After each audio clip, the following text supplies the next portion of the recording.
Halo semuanya, perkenalkan nama saya Mikael Freddy Gnadograta.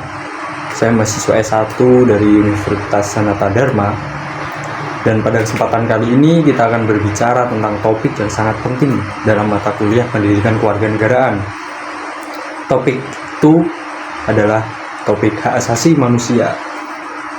Kenapa topik ini menarik bagi saya? Karena topik ini relevansinya sangat besar dalam kehidupan kita sehari-hari. Maka dari itu, langsung saja kita berbicara tentang hak asasi manusia.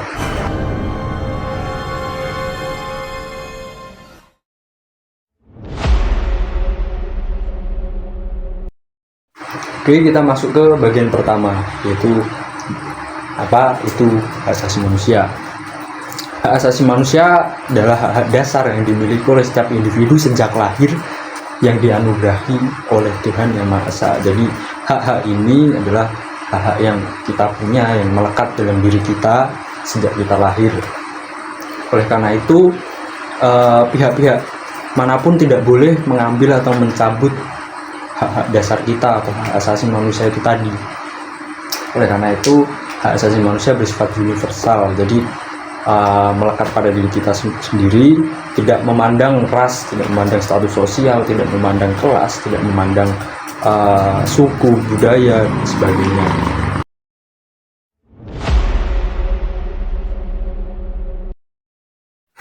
Sejarah hak asasi manusia dapat ditelusuri kembali ke masa awal peradaban manusia. Namun yang menjadi tonggak penting awal adanya hak asasi manusia adalah Deklarasi Universal tentang Hak Asasi Manusia yang dikeluarkan oleh PBB pada tanggal 18 Desember tahun 1984. Nah, dokumen ini menjadi dasar dari berbagai peraturan dan undang-undang yang melindungi hak asasi manusia di seluruh dunia. Setelah muncul deklarasi tersebut, kemudian muncul lagi dua perjanjian, yaitu tentang Konvensi Internasional tentang Hak-Hak Sipil dan Politik, dan yang kedua adalah Konvensi Internasional tentang Hak-Hak Ekonomi, Sosial, dan Budaya. Kedua perjanjian ini mengembangkan prinsip-prinsip deklarasi pertama yang dilakukan oleh PBB dan menjadi pokok atau menjadi bahan dasar untuk undang-undang tentang hak asasi manusia di seluruh dunia. Selanjutnya, apa sih contoh-contoh dari hak asasi manusia yang melekat pada diri kita itu?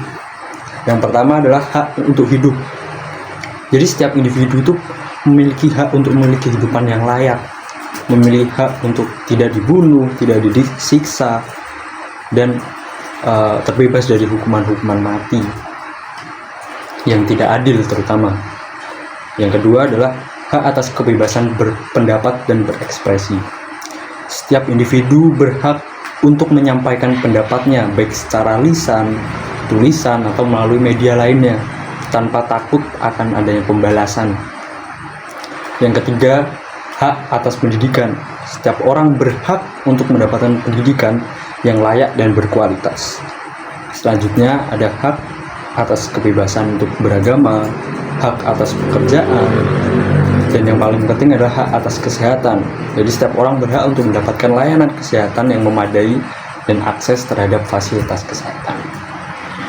Itulah contoh-contoh hak asasi manusia atau hak dasar yang melekat pada diri kita.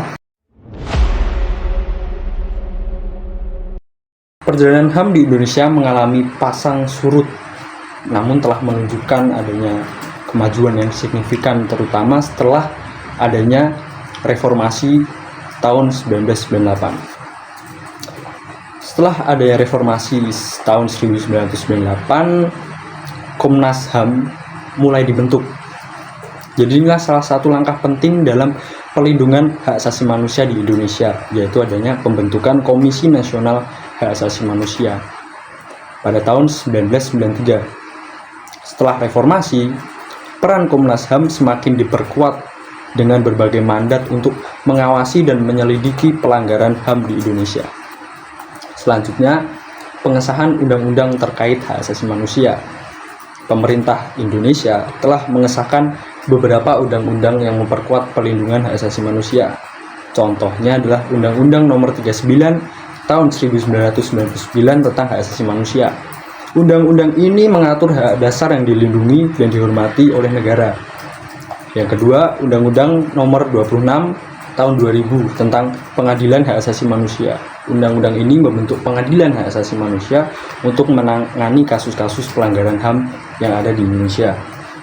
Yang ketiga adalah Undang-Undang Nomor 11 tahun 2005 dan Undang-Undang Nomor 12 tahun 2005. Masing-masing undang-undang ini yaitu mengenai pengesahan Kovenan Internasional tentang hak-hak ekonomi, sosial, dan budaya, dan pengesahan Kovenan Internasional tentang hak sipil dan politik. Selanjutnya, tantangan dalam perlindungan hak asasi manusia. Yang pertama adalah pelanggaran HAM di masa lalu.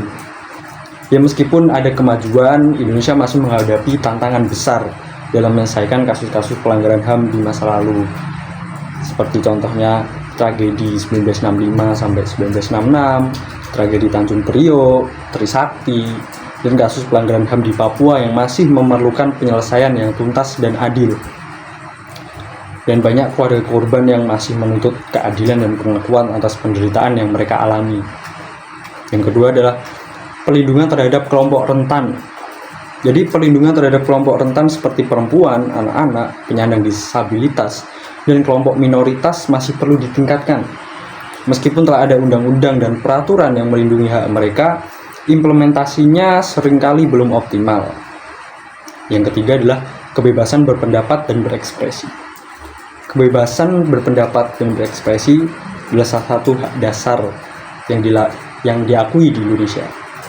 Namun dalam beberapa tahun terakhir ada sedikit kekhawatiran tentang pembatasan terhadap kebebasan ini.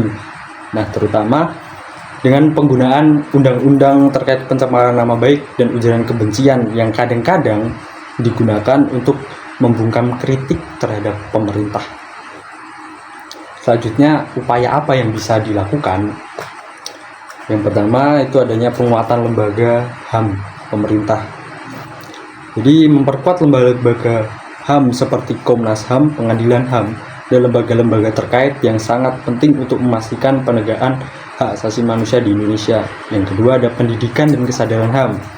Dengan meningkatkan pendidikan dan kesadaran tentang pentingnya hak asasi manusia, dapat membantu membangun budaya penghormatan terhadap HAM itu sendiri.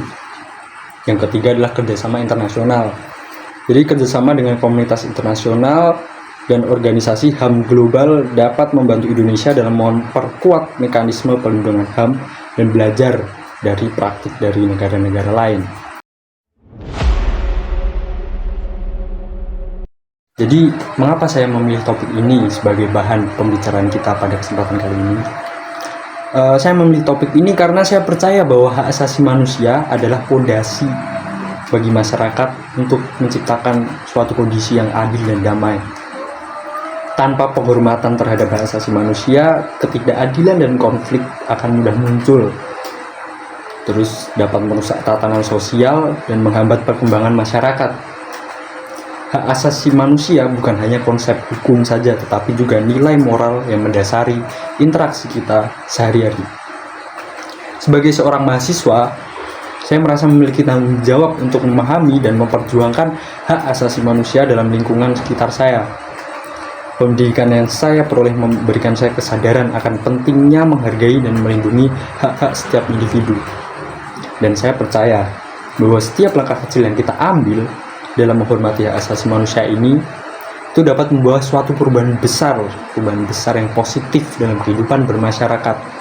Sebagai penutupnya, saya ingin menekankan bahwa hak asasi manusia adalah hak yang dimiliki oleh setiap individu tanpa memandang ras, agama, jenis kelamin, ataupun status sosial. Hak asasi manusia adalah prinsip dasar yang harus dijunjung tinggi oleh setiap masyarakat yang beradab. Hak asasi manusia memastikan bahwa setiap orang dapat hidup dengan martabat, kebebasan, dan juga rasa aman. Penting bagi kita semua untuk terus memperjuangkan dan melindungi hak-hak ini. Hak asasi manusia bukan hanya tanggung jawab pemerintah ataupun lembaga nasional, tapi juga tanggung jawab kita sebagai seorang individu. Setiap dari kita memiliki peran dalam menciptakan lingkungan yang menghormati dan melindungi hak-hak asasi setiap individu. dalam menghadapi tantangan global seperti ketidakadilan, diskriminasi, dan konflik-konflik lainnya, penghormatan terhadap hak asasi manusia menjadi semakin penting. Dengan menghormati hak-hak ini, kita dapat membangun masyarakat yang lebih adil, inklusif, dan juga damai. Masyarakat di mana setiap individu dihargai dan dapat mengembangkan potensi mereka sepenuhnya. Oke, terima kasih telah menyaksikan video ini. Saya berharap bahwa melalui pemahaman dan komitmen kita bersama, kita semua dapat menjadi agen perubahan dalam memperjuangkan hak asasi manusia. Mari kita terus berupaya untuk menghormati dan melindungi hak-hak ini dalam setiap tindakan kita sehari-hari. Dan bersama-sama kita dapat memanusiakan manusia sehingga tercipta dunia yang lebih manusiawi untuk semua makhluk hidup di bumi ini. Sekian dari saya. Sampai jumpa.